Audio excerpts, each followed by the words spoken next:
3. Don't put all your eggs in one basket. In terms of investing, this phrase refers to diversification. In The Richest Man in Babylon, Arkad advises against putting all one's savings into a single venture. By diversifying, investors can reduce risk and increase their chances of growing wealth. This principle is relevant today more than ever, given the volatility of the stock market and the rise of different types of investment vehicles. Common idiom, "Oh, don't put all your eggs in one basket." Spreading out investments across different assets or opportunities is a principle that protects against significant losses. So, let's break down this next piece of advice from Arkad, which is something we all hear often in modern investing. Don't put all your eggs in one basket. This is such a simple yet profound principle. It is really about diversification, isn't it? Exactly, Armin. In the book, Arkad is warning us against putting all our savings into a single investment or venture. It's risky. If that one investment fails, we lose everything. But if we spread our money across different assets like stocks, real estate, or even businesses, the risk is much lower. And looking at today's world, I think this advice is even more important. With all the volatility in the stock market, the rise of cryptocurrencies, and the changing nature of the economy, there is no telling which investment will yield the best returns or suffer the worst losses. Absolutely. The idea of diversification is more than just an investment strategy. It's about protecting yourself from the unexpected. For instance, we saw what happened with certain tech stocks and crypto last year. Investors who had all their money in one type of asset were hit hard, but those who diversified were able to weather the storm more effectively. Right, and there is that famous idiom, "Don't put all your eggs in one basket." It's a simple way of reminding us that when we rely too heavily on one thing, we're setting ourselves up for failure if that thing doesn't work out. Diversifying is like spreading out our risks so that even if one egg breaks, we still have others. Exactly. And I think the best part of this principle is how it applies to life, not just finances. Diversifying our interests, skills, and even friendships, keeping a balanced approach, helps us adapt and thrive in unpredictable situations. That's a great point, Ashley. So, looking at it from both an investment and a personal growth perspective, we see how important it is to create a safety net by spreading our resources. But I think we should move on to the next part of the book. There is so much more wisdom to uncover. Let's continue the text. 4. Make your gold work for you. Another important lesson is the idea of making your money work for you. Instead of letting savings sit idle, Arkad emphasizes the importance of putting money into profitable ventures that generate passive income. This principle is closely related to compound interest, which is the key to growing wealth over time. Common idiom, "Oh, make your money work for you." This concept encourages individuals to invest in opportunities that create additional wealth without requiring constant effort. Alright, let's dive into another golden nugget from The Richest Man in Babylon.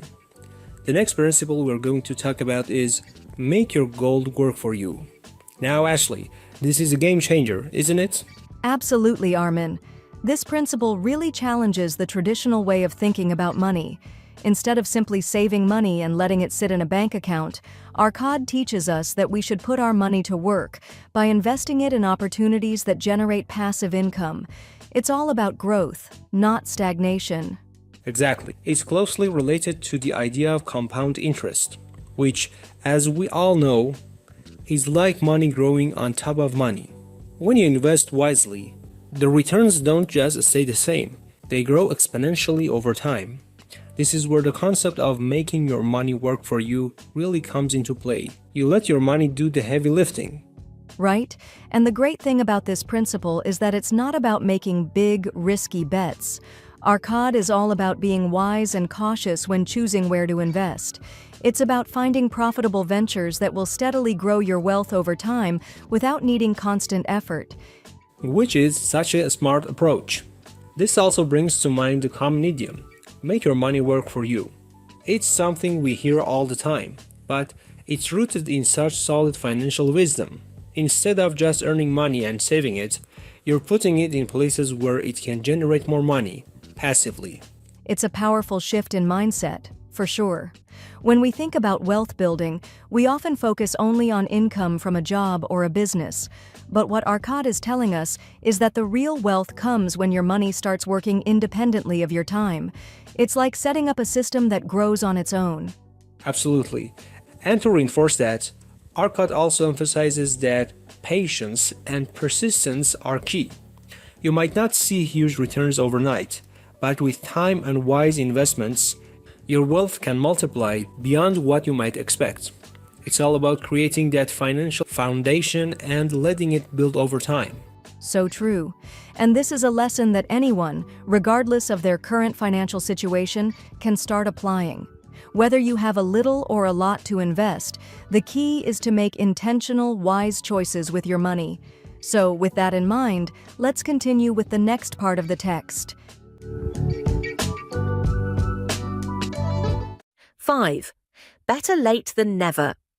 One of the most reassuring lessons in the book is that it is never too late to start managing your finances.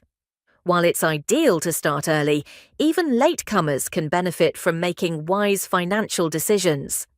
Claassen uses the example of a man named Dabasir, who, after years of reckless spending, finally adopts sound money practices and achieves financial freedom. Common idiom, "Oh, better late than never." It's a reminder that no matter the stage of life, one can always take control of their financial future.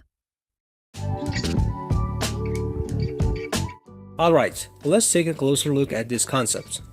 Better late than never. This is such a reassuring lesson for everyone who feels like they've missed the boat when it comes to their finances. It's all too easy to feel like you're too far behind to catch up, but this part of the book reminds us that it's never too late to start making better choices. Exactly. Claassen gives the example of Dabasir, who spent many years living carelessly with his money. It's only when he hits rock bottom that he decides to turn his life around. This is such an important message. No matter how much time you've wasted, you can still make progress, as long as you start taking action. I love that he emphasizes action. It's not about feeling guilty about the past, but about making a decision in the present to improve. It's that shift in mindset that can truly change everything. You know, we hear the idiom, better late than never. All the time. And it is such a great reminder that it's always worth starting, no matter how far along we are in life. Right. And I think the key takeaway here is that starting today, even if it's later than you hoped, still gives you the opportunity to change your financial future. It's all about committing to small, consistent steps that add up over time. Claassen really drives this point home with Dabasir's story. And that's the beauty of these lessons. They are timeless. They apply no matter where you are in life. So, with that in mind, let's continue the text and explore the next lesson in the book, shall we? Absolutely. Let's dive into the next part and see what other golden nuggets of wisdom Claassen has to offer. 6. Necessity is the mother of invention. Throughout the book, financial hardship drives individuals to become resourceful. Claassen emphasizes that many of the greatest financial success stories stem from necessity, as individuals find creative ways to solve problems and generate wealth. For example, the character of Bansir, a chariot builder, is inspired to learn new skills and adopt disciplined financial habits after realizing his financial struggles. Common idiom, "Oh, necessity is the mother of invention." Hard times can spark creativity, and this is reflected in how people innovate to increase their wealth. Let's dig into this part. Necessity is the mother of invention. This is such a powerful theme in the book. It's all about how financial hardship can push people to innovate and find creative solutions to their problems. Clausen really shows how necessity can be the driving force behind financial success. Don't you think? Absolutely. Clausen uses the character of Bansier, a chariot builder, as a perfect example. He's struggling financially, and this struggle forces him to step outside of his comfort zone. Instead of continuing with his old ways, Bansier takes it as an opportunity to learn new skills and improve his financial habits. This is where the saying, "necessity is the mother of invention," really comes into play. When we face challenges, we're often forced to get creative and find new ways to solve problems, especially when it comes to money. Exactly. And this principle doesn't just apply to financial struggles. It's a universal truth. Think about it. Many of the world's greatest inventions came about because people had to find solutions to urgent problems. Like when Bansier realizes that his old ways aren't working. He doesn't just stay stuck. He adapts, learns, and eventually turns things around. This mindset of resourcefulness is key in achieving long-term success. And I think this also ties into the broader theme of personal growth. It's not just about finding a financial solution, but about evolving as a person. For Bansier, the financial hardship wasn't just a problem to be solved. It became an opportunity to become better, more disciplined, and more knowledgeable. I completely agree. Now, this brings us to a common idiom. Necessity is the mother of invention. It's a phrase we hear a lot, but the truth behind it really rings true in this context. When things get tough, we are often pushed to think differently and push the boundaries of what we know. Exactly. It's a reminder that we can find creative solutions even in the most difficult situations. And that's such an important lesson, especially when we're dealing with financial challenges. It encourages us to see hardship not as a dead end, but as a stepping stone to growth. Well said, Ashley. Let's continue the text and explore more of these insightful lessons.